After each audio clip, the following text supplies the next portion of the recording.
여러분 반갑습니다. 오늘은 욥기 마지막 강론입니다. 13번째 마지막 강론인데 사실상의 결론은 지난주로 끝났습니다. 오늘은 욥이 하나님을 만난 후에 그 후에 어떻게 됐는가, 하나님 어떻게 위로하셨는가, 이런 문제들을 다루게 됩니다. 제가 기도하고 시작하겠습니다. 다 함께 기도하겠습니다. 하나님 은혜를 감사합니다. 오늘로써 13번째 욥기 강론을 마무리하고자 합니다. 그동안에 욥기 강론을 듣고 배우도록 은혜를 주셔서 감사합니다. 하나님이 눈에 보이지 아니하시고 또 우리는 원치 않는 삶을 살거나 고난을 당할 때가 있지만 그런 순간에도 하나님이 여전히 살아계시고 하나님이 정의롭게 온 세상을 다스리고 계신다는 것을 알게 하여 주시기를 원합니다. 이제도 저희가 신종 코로나 바이러스로 인해서 많은 불편과 아픔을 겪고 있습니다만 이런 가운데서도 하나님이 이 세상을 다스리고 계시고 온전히 통치하고 계시는 것을 알게 하여 주시기를 원합니다. 전능하신 주님, 이제 13번째 강론을 하겠습니다. 은혜를 베풀어 주시옵소서. 예수님의 이름으로 기도하옵나이다. 아멘. 하나님 말씀을 봉독하겠습니다. 욥기 42장 10절부터 17절 마지막 절까지입니다. 욥기 42장 10절부터 17절 마지막 절까지입니다. 제가 받들어 읽겠습니다. 욥이 그 벗들을 위하여 빌매 여호와께서 욥의 곤경을 돌이키시고 욥에게 그전 소유보다 갑절이나 주시니라. 이에 그의 모든 형제와 자매와 및 전에 알던 자들이 다 와서 그 집에서 그와 함께 식물을 먹고 여호와께서 그에게 내리신 모든 재앙에 대하여 그를 위하여 슬퍼하며 위로하고 각각 금 한 조각과 금고리 하나씩 주었더라. 여호와께서 욥의 모년에 복을 주사 처음 복보다 더하게 하시니 그가 양 1만 4천과 약대 6천과 소 1천거리와 암나귀 1천을 두었고 또 아들 7과 딸 3을 낳았으며 그가 첫째 딸은 여미마라 이름하였고 둘째 딸은 그시아라 이름하였고 셋째 딸은 게르나 합북이라 이름하였으며 전국 중에 욥의 딸들처럼 아리따운 여자가 없었더라. 그 아비가 그들에게 그 오라비처럼 산업을 주었더라. 그 후에 욥이 140년을 살며 아들과 손자 4대를 보았고 나이 늙고 기한이 차서 죽었더라. 아멘. 말씀드린 대로 욥기 마지막 강론입니다. 욥은 의롭게 살았지만 까닭없이 재앙을 당했습니다. 까닭없이. 욥기에도 2번이나 까닭없이 당한 재앙이다 하고 말씀을 합니다. 그런 재앙을 당했을 때 하나님이 복을 주셔서 그동안 복을 누렸으므로 재앙을 주시면 재앙도 받아야 된다며 잘 받아들였습니다. 자기의 삶, 아픈 삶, 재앙, 고난 그것도요 잘 받아들일 줄 아는 것이 믿음이거든요. 욥은 믿음으로 받아들인 겁니다. 그렇다고 힘이 들지 않았던 것은 아닙니다. 너무 힘들어서 죽고 싶은 심정이었습니다. 차라리 태어나지 않았으면 얼마나 좋았을까 탄식도 했고 이제라도 좀 죽게 내버려 두시라고 탄식도 했습니다. 의문도 없었던 것이 아니었습니다. 왜 의인이 고난을 겪어야 되는지 의문이었습니다. 도대체 하나님은 뭐하고 계시는지 의문이었어요. 그러나 하나님을 대면한 후에 모든 의문이 풀렸습니다. 하나님의 대답을 듣고 우리가 재앙을 당할 때도 하나님은 세상을 의롭게 통치하고 계신다는 것을 알았습니다. 나는 힘들고 나는 재앙을 당하고 있지만 그럼에도 불구하고 하나님은 의롭게 잘 통치하고 계신다는 것을 알았습니다. 의미가 없는 고난도 없고 의미가 없는 인생도 없다는 것도 알았습니다. 인생은 아무리 구차할 때가 많이 있다고 해도 살아볼 만한 가치가 있다는 것도 알았습니다.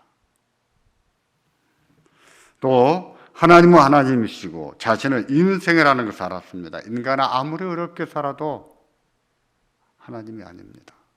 인생이에요. 인간일 뿐입니다. 하나님만 진정으로 의롭다는 것을 알았습니다. 자신의 의를 열거하면서 말했지만 그렇다고 해서 하나님 앞에서 의로운 존재가 아니라는 것을 알게 되고 진정으로 의로우신 분은 하나님이시다 하는 것을 알았습니다. 그래서 인간은 의롭게 살아도 고난을 당할 수 있는 존재라는 것을 알게 됐습니다. 그렇다면 이제 무엇을 해야 하겠습니까? 그동안 하나님의 통치를 부정했고 하나님은 불의하시다고 했습니다. 의문과 모든 오해가 풀렸으니 이제 무엇을 해야 하겠습니까? 회개해야 합니다. 회개. 그동안 하나님을 부정하고 불의하다고 한 불경한 죄를 회개해야 합니다. 그래서 하나님의 대답이 끝났을 때 욥의 회개가 시작이 됩니다. 욥기 42장 6절이 그 회개 중에 한 말씀인데 이렇게 말했습니다. 그러므로 내가 스스로 한하고 티끌과 재 가운데서 회개하나이다. 그러므로 내가 스스로 한하고 티끌과 재 가운데서 회개하나이다. 스스로 한한다는 것은 자신을 악한 자로 인정한다, 경멸한다, 버린다는 뜻입니다. 그동안은 의롭게 산 것 때문에 의로운 줄로 알았는데 이제는 하나님의 말씀 듣고 보니 자기가 어떤 죄인인가 알게 됐고 스스로 한한다, 경멸하고 버린다. 자기가 죄인인 것을 인정한다고 회개했습니다. 티끌과 재 가운데서 회개하는 것은 구약의 성도들의 회개 풍속이었습니다. 하나님을 비난했던 자신을 악한 자로 여기고 그들의 풍속을 따라서 티끌과 재 가운데서 회개하는 것입니다. 욥은 회개했습니다. 우리는 죄를 지었을 때 용서받는 것을 먼저 생각합니다. 그래서 용서를 빌 때도 내가 잘못했습니다. 내가 어떤 죄를 지었습니다. 이런 아픔을 들어서 죄송합니다. 라고 말하기보다는 용서해 주십시오. 이런 말을 잘하지요. 그처럼 죄를 지었을 때 용서를 먼저 생각합니다만 용서를 구하기 전에 회개가 선행되어야 합니다. 자신이 무슨 죄를 지었는지 그 죄로 하나님과 상대방에게 어떤 상처와 아픔을 주었는지를 알아야 합니다. 알고 자신이 지은 죄를 시인하고 고백해야 됩니다. 비는 것이지요. 용서해 주세요 말하는 것이 아니라 내가 이런 죄를 지었습니다. 이런 죄로 당신에게 큰 아픔을 주었습니다. 정말 죄송합니다. 잘못했습니다. 라고 말해야 되는 것입니다. 이게 회개지요. 용서는요, 그 다음의 일입니다. 용서는 용서하는 사람의 입장에서 결정할 일이에요.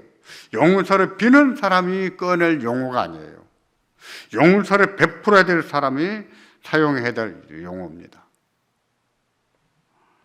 회개의 진정성을 보고 용서를 결단했을 때 용서를 베풀어야 될 사람이 용서를 선언하는 겁니다. 그러므로 죄를 짓고 상처를 주고 아픔을 주는 사람은 먼저 용서를 생각하거나 언급하기 전에 자신의 죄를 인정하고 자신이 얼마나 악한 짓을 했는지 어떤 아픔을 주었는지 고백해야지요. 죄의 고백입니다. 욥은 그렇게 했습니다. 자신의 죄를 시인했고 또 스스로 한했습니다. 이제 남은 것은 무엇일까요? 물론 하나님의 용서가 남았습니다. 하지만 그것은 하나님께서 하실 일입니다. 용서해달라고 요청하는 것도 욥의 할 일이 할 말이 아니에요. 욥은 자기가 어떤 죄를 지었는지, 그는 어떤 아픔을 지었는지 이것을 고백할 뿐이죠. 내가 용서한다. 그 말은 하나님이 하신 일이에요. 죄를 지인하고 고백했으면 처분을 기다릴 뿐입니다. 실제로 아직 하나님께서는 욥을 용서하시겠다고 하지 않으셨습니다. 이 문제는 뒤에서 다룰 것입니다. 용서 말고 욥에게 남은 것, 그것은 무엇인지를 먼저 다루는 것입니다. 그것은 무엇일까요? 그것은 욥이 친구들에게 당한 억울함을 풀어주는 것입니다. 욥의 아픔을, 욥의 억울함을 풀어주는 거예요. 친구들은 욥을 위로하기보다는 정죄하기에 바빴습니다. 하루아침에 모든 재산이 날아가고 10명의 자식이 한나라 죽었는데 죄 때문에 당했다고 말하지 않았습니까? 자식들이 죽은 것도 죄가 그만큼 커서 죽었다고 하지 않았습니까? 그런 말이 욥의 가슴에 대못을 박았습니다. 욥은 가슴이 억장이 무너진 것처럼 너무 아팠습니다. 그래서 친구들을 향하여 너희는 난폭한 위로자다는 말을 쓰죠. 너희는 위로자도 아니고 친구도 아니다 라고 말한 것입니다. 욥이 얼마나 가슴이 아프고 얼마나 억울했으면 그렇게 말했겠습니까? 이루 표현할 수 없을 만큼 아팠지요. 그 억울함을 풀어줘야 됩니다. 누가 풀어줄까요? 친구들이 풀어줄까요? 욥기를 보면 욥의 억울함을 하나님께서 풀어준 것을 볼 수가 있습니다. 친구들이 앞장서서 풀어주는 것이 아니라 하나님께서 풀어주세요. 본문 42장 7절을 보시면 하나님께서 욥의 세 친구에게 진노하십니다. 진노하시면서 너희가 나를 가리켜 말한 것이 내 종 욥의 말같이 정당하지 못함이니라 하고 하셨습니다. 그동안 욥의 친구들이 한 말이 다 틀렸단 말이에요. 너희가 한 말이 정당하지 못하다, 옳지 않았다. 하나님이 판결해 주신 것이지요. 너희가 틀렸다. 욥이 옳았다. 판결해 주신 것이죠. 하나님께서 이렇게 말씀하셨을 때 욥이 친구들에 당한 억울함이 조금 풀리지 않았을까요? 하나님이 너희가 틀렸다, 욥이 옳았다 라고 말씀하십니다. 그 말은 욥의 친구들을 정죄하고 욥의 승리를 선언하는 말입니다. 통상적으로 이런 말을 듣게 되면 가슴 속에 쌓였던 울분이 터져나올 수 있죠. 참고 있었던 눈물이 왈칵 쏟아질 수 있죠. 대개 여자보다 남자들이 잘 울지를 않습니다만 울지 않는 것은 잘하는 것만은 아닙니다. 왜 여자가 남자보다 더 평균 수명이 더 오래 사는가라고 했을 때 그 이유로 남자는 울지 않기 때문이다. 이렇게 말하기도 해요. 지금까지 연구 결과로 볼 때 남자도 오래될 때가 있는 것이죠. 하나님은 그처럼 말씀하셨을 때 욥이 울컥하지 않았을까요? 그랬을 것입니다. 그러면서 욥의 억울함이 상당 부분 풀렸을 것이 분명합니다. 하나님께서 욥의 억울함을 풀어주시고 상한 심령을 치유해 주신 것입니다.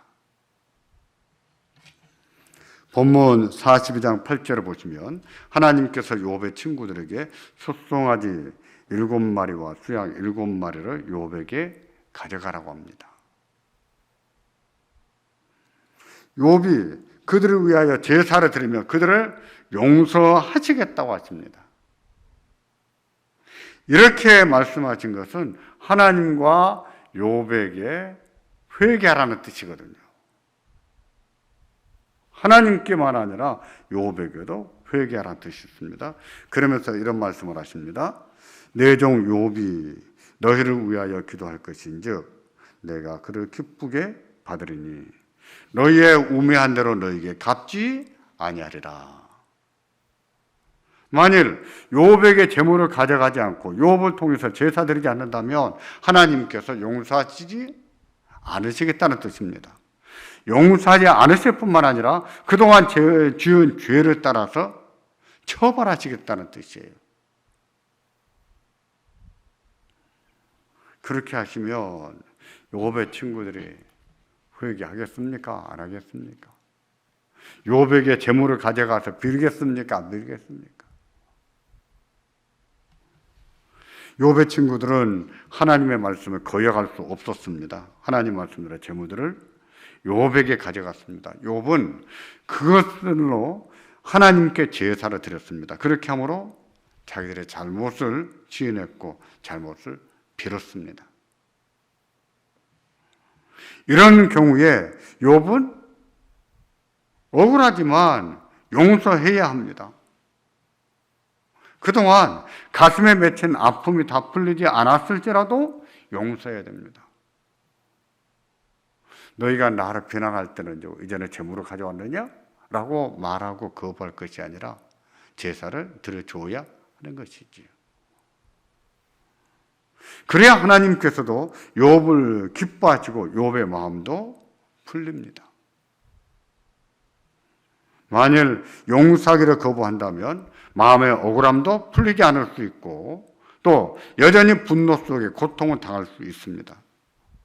더 중요한 것, 하나님께서 기뻐하지 않으십니다. 우리가 누군가를 용서해야 한다면 기꺼이 용서할 수 있기를 바랍니다. 용서는 비는 사람만 위해 사는 것이 아닙니다. 용서해야 할 사람 자신을 위해서 더 해야 됩니다. 누구를 위해서 용서합니까? 다른 사람을 위해서요? 아니요, 나를 위해서 용서하는 거예요. 용서할 때 하나님의 평강을 누릴 수 있고 또 하나님의 기쁨에 동참할 수 있습니다.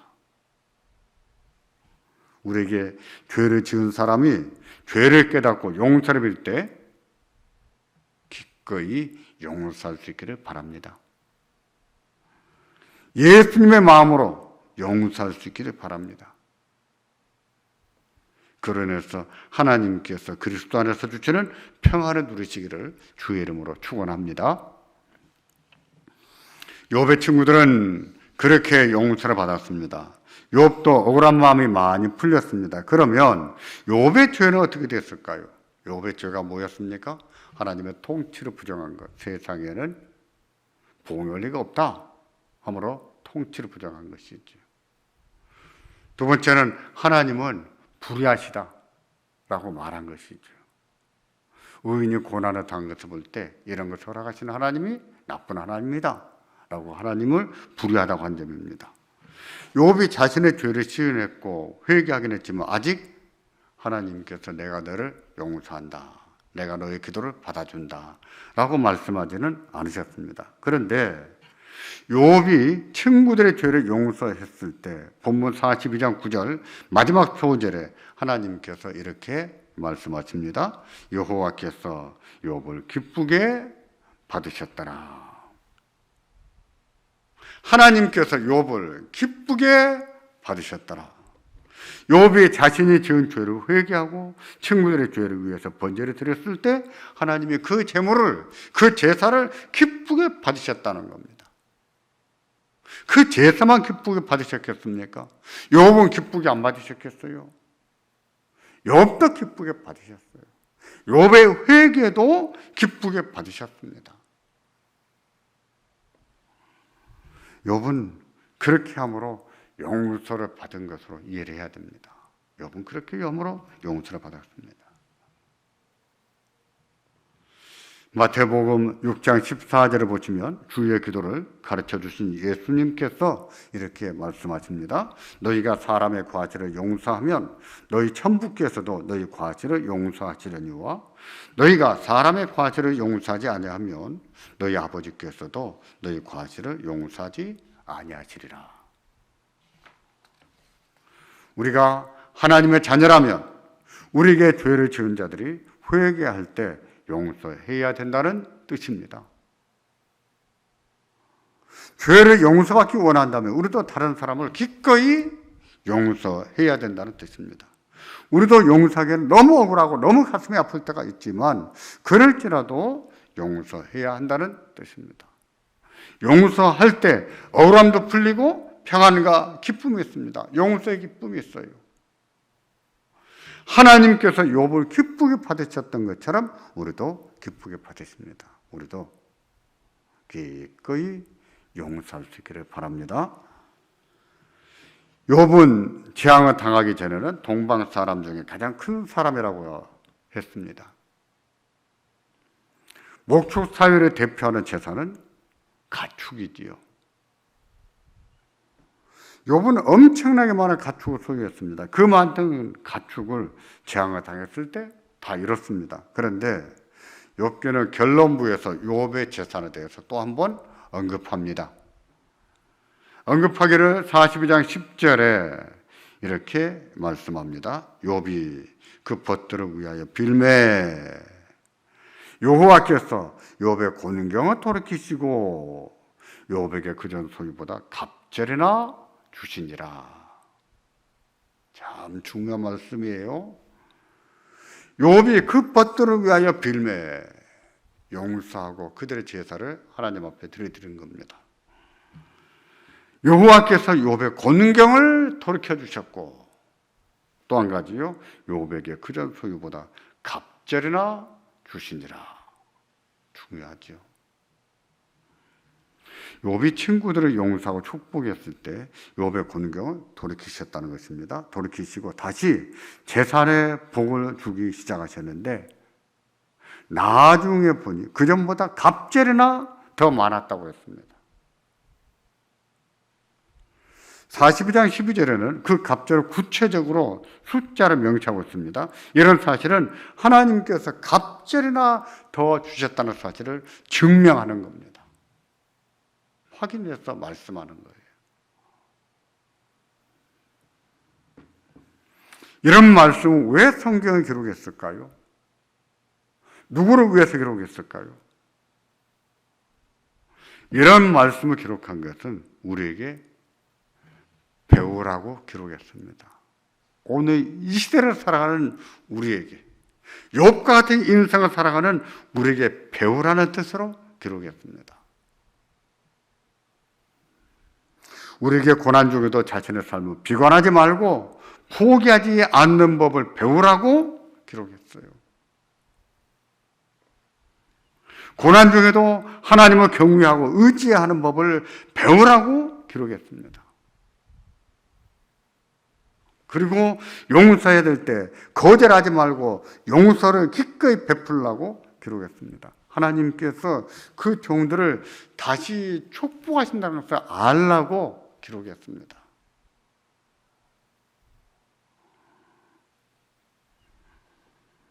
잠언을 보면 가난하면 형제도 싫어한다는 말씀이 있습니다. 정말 그러면 안 되는데 실제로 그런 일이 많이 있습니다. 가난하면 형제도 멀어지고 형제가 찾아오는 것도 싫어하지요. 욥도 재앙을 당했을 때 형제와 자매들이 다 떠났던 것으로 보입니다. 가깝게 알고 지내던 지인들도 떠난 것으로 보입니다. 누구보다도 가까이에서 위로하고 도와줄 사람들이 외면한 것이지요. 적어도 욥이 고난을 당하고 있는 동안에는 그들이 나타나질 않아요. 욥의 고난이 끝나고 그리고 하나님의 대답을 듣고 난 뒤에 욥이 회개한 후에 그 뒤에야 이들이 나타나는 것을 봅니다. 이처럼 고난을 당할 때 곁에서 누구보다도 위로가 돼야 되고 누구보다도 힘이 되어야 될 사람들을 외면한다는 것은 큰 아픔입니다. 배신감에 사무칠 수 있고 분노가 치밀어서 잠을 못 이룰 수도 있지요. 본문 42장 11절을 보시면 이런 사실을 전제합니다. 전제하면서 그들이 요백에 돌아와서 음식을 함께 나눠 먹었다라고 하면서 이렇게 말씀을 합니다. 여호와께서 그에게 내리신 모든 재앙에 대하여 그를 위하여 슬퍼하며 위로하고 각각 금 한 조각과 금고리 하나씩 주었더라. 형제 자매들과 지인들이 돌아와서 요압이 재앙당한 것을 슬퍼하며 위로했다고 했습니다. 금고리는 반지나 귀걸이를 말합니다. 금 한 조각은 금 덩어리를 말하는데 얼마나 큰 것인지 알아보려고 해도 알아볼 수가 없습니다. 히브리어 사전을 봐도 어떤 책을 봐도 나오지가 않아요.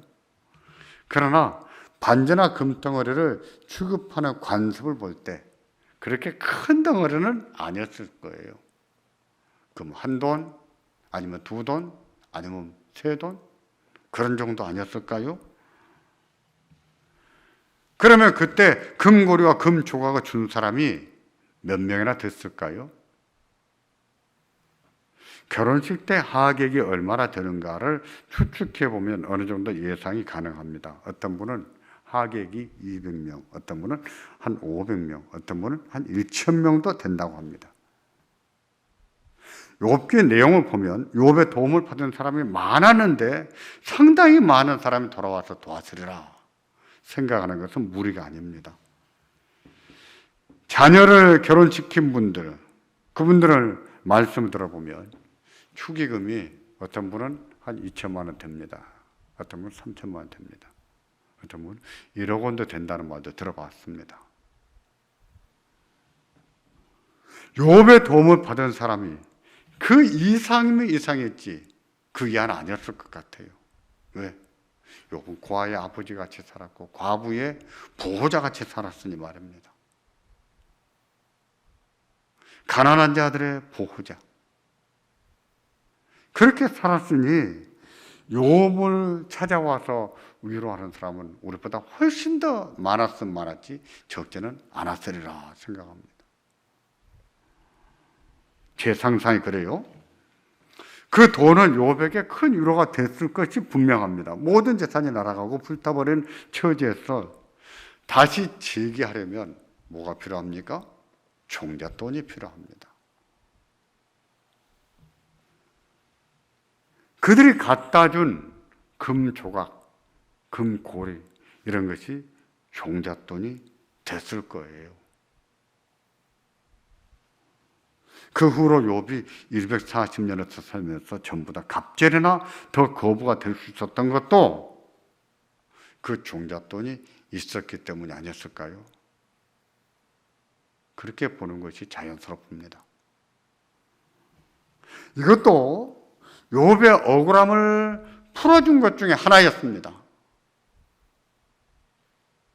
친구들한테 당한 그 억울함도 풀어주셨지만 사람들이 다 떠나가 버려서 그들이 돌아와서 위로하고 슬퍼하면서 또 금고리 하나, 금조각 하나씩 준 것도 위로가 됐을 거예요. 이런 사실도 욥의 억울함을 분명히 풀어줬다는 것입니다. 오히려 억울함을 푸는 것을 넘어서서 위로가 되지 않았겠습니까? 그 억울함 누가 풀어줬습니까? 그 위로를 누가 주신 거예요? 하나님이세요. 하나님이 억울함을 풀어주십니다. 하나님이 위로자가 되어주시는 거예요.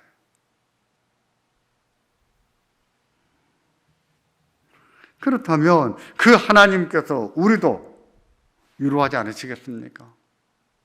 오늘 이 시대를 살아가는 우리도 축복하지 않으시겠습니까? 하나님이 오늘 또 살아계셔서 우리와 함께 하시고 우리들을 위로하시고 축복하십니다. 우리는 그래서 믿고 살아야 돼요. 아프지만, 삶이 힘겹지만, 지쳐갈 때가 있지만, 재앙을 당할 때가 있지만 그런 순간에도 하나님이 우리와 함께 하시고 우리를 위로하시고 축복하시리라. 하나님을 믿는 믿음으로 살아야 됩니다. 욥이 재앙을 당했을 때 자녀들도 한날에 죽었다고 했습니다. 그것은 또 다른 차원의 아픔이었습니다. 어른들 말씀에 자식이 죽으면 가슴에 묻는다고 하지 않습니까? 그만큼 잊을 수 없는 아픔이란 뜻입니다. 그 아픔은 어떻게 됐을까요? 본문 42장 13절에 보시면 또 아들 7과 딸 3을 낳았다고 했습니다. 먼저 죽은 자식들이 10명이었는데 새로 낳은 자식도 10명이었어요. 이건 새로운 기쁨입니다. 물론 죽은 자식을 생각하면 항상 가슴이 아플 것입니다. 그러나 그런 현실을 받아들이는 법도 배워야 됩니다. 아픔도 좀 받아들이고 삭히고 사는 것도 배워야 돼요. 그럴 줄 아는 것이 믿음이에요. 왜? 하나님이 계시니까. 하나님을 믿는 믿음으로 그런 아픔도 받아들이는 법을 배우고 살아야 됩니다. 더욱이 먼저 죽은 자식들은 천국에서 하나님의 위로와 영광을 누리고 있습니다. 이에 위로를 받고 하나님께 좀 맡겨야 됩니다. 자꾸 잃어버린 자식을 하나 그리워하고 살 것이 아니라 이제 하나님 앞에서 더 많은 위로와 영광을 누리리라 하고 하나님께 맡겨드려야 돼요. 새로운 자식이 생겼으면 아픔과 슬픔 속에 살 것이 아니라 기쁨과 감사를 가지고 살아야 됩니다. 그런 점에서 욥에게 새로운 자식이 10명이 생겼다는 사실도 하나님의 억울함을 풀어주시고 또 욥을 위로하신 것 가운데 하나다라고 봐야 됩니다. 본문 42장 16절을 보시면 욥의 말년에 대해서 이렇게 말씀하고 있습니다. 그 후에 욥이 140년을 살며 아들과 손자 4대를 보았고 나이 늙고 기한이 차서 죽었더라. 욥이 몇 살에 죽었는지는 알 수 없지만 재앙을 당한 후부터 140년을 더 살았다고 했습니다. 이렇게 말씀한 것은 잘 살았다는 것입니까? 못 살았다는 것입니까? 잘 살았다는 것이에요. 잘 됐다는 뜻이에요. 비록 기가 막힌 고난을 당하긴 했지만 그래도 젊었을 때보다도 노년기가 훨씬 아름다웠다는 뜻입니다. 정말 잘 살다가 천국에 갔다는 뜻으로 이처럼 기록하고 있습니다. 욥을 아브라함과 같은 시대 인물로 보는데 믿음의 조상 아브라함은 175세에 죽었습니다. 욥이 자녀들을 다 결혼시킨 후에 재앙을 당한 점을 고려하면 욥은 아브라함보다 더 오래 살았을 것이 분명합니다. 이렇게 오래 사는 것이 무슨 의미가 있겠느냐라고 생각하는 분들이 있어요. 그렇게 오래도록 사는 것이 뭐가 재미가 있겠느냐라고 말하는 분도 있습니다. 돈이 없다든지 건강이 없다든지 자손이 없다면 그 말이 맞을 수 있습니다. 그러나 그렇지 않아요. 저는 아직도 늙었다는 말을 자주 듣지는 않습니다. 하지만 저에게는 손주가 셋이 있습니다. 손주들 때문에 웃을 일이 얼마나 많은지요. 정말 많습니다. 큰 손녀와는 집에서 같이 산 적도 있습니다. 저와 제 아내는 눈을 뜨면서 웃었고요. 잠잘 때도 웃다가 잠들었습니다. 손녀가 생기기 전과 비교하면 웃음이 얼마나 많아졌는지, 웃을 일이 얼마나 많아졌는지 저는 보통 한 10배는 더 많이 웃는 것 같습니다. 이렇게 말하는데요. 그 이상일 거예요. 웃을 일이 아주 많아집니다. 늙어도 웃을 일이 많고 재미있는 일이 많을 수 있습니다. 욥기를 마무리하면서 욥의 말년에 대해서 이렇게 기록한 것은 욥의 말년에 복이 많았다는 뜻이에요. 행복했다는 뜻입니다.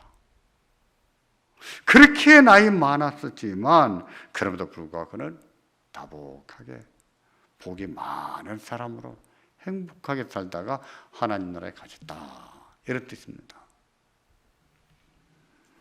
이런 사실을 보면 하나님이야말로 진정한 위로자가 됐습니다. 우리는 사람에게 위로받기를 좋아하고 사람한테 위로받고 싶어 합니다. 전혀 필요 없는 것이 아니에요. 그것도 필요해요. 그런데 사람은 위로도 주지만 아픔도 줘요. 사람이 주는 위로는 한계가 있습니다. 우리의 진정한 위로자는 하나님이세요. 돈보다도 더 큰 위로가 되시고, 자녀들에게 섭섭하게 들을지 모르겠으나 자식보다 더 큰 위로가 되신 분이 하나님이십니다. 하나님이세요. 믿으십시오. 정말 그래요. 우리 하나님은 영원한 위로자십니다. 우리에게 영원한 위로자세요. 진정한 위로자. 사는 것이 힘겹고 지쳐가는 우리 인생에 하나님의 위로가 넘치기를 축원합니다. 아프고 슬픈 날이 많은 우리에게 진정한 위로자, 영원한 위로자가 함께 계신다는 것을 알고 사시기를 바랍니다. 그 하나님의 위로가 항상 우리 삶 가운데 충만하기를 주의 이름으로 축원합니다. 아멘. 욥기 강론을 마쳤습니다. 제가 기도하겠습니다. 하나님 감사합니다. 오늘로써 욥기 강론을 마쳤는데요. 그동안 이 배웠던 욥기의 말씀들을 자주 묵상하면서 재앙을 당하고 고난 중에서도 하나님을 잊어버리지 않게 하시고 불평과 원망 속에 살지 않도록 도와주시기를 원합니다. 힘은 들고 희망은 없고 앞날이 보이지 않는다 할지라도 오늘 또 하나님이 살아계셔서 나의 삶을 잘 다스리고 계신다는 사실을 깨닫고 알고 살게 하시기를 원합니다. 아버지 하나님, 때때로 하나님이 너무하시고 하나님이 섭섭하시고 하나님이 이해가 안 될 때가 있습니다만 그런 순간에도 우리는 이해하지 못하지만 여전히 하나님은 하나님이시요 우리들을 사랑하시고 위로하시는 영원한 위로자신 것을 알고 하나님을 바라보는 저희가 되게 해주시기를 원합니다. 전능하신 주님, 이제도 아픔 가운데 사는 분들, 슬픔 가운데 사는 분들 찾아가 주시고 위로하시고 힘 주시기를 바랍니다.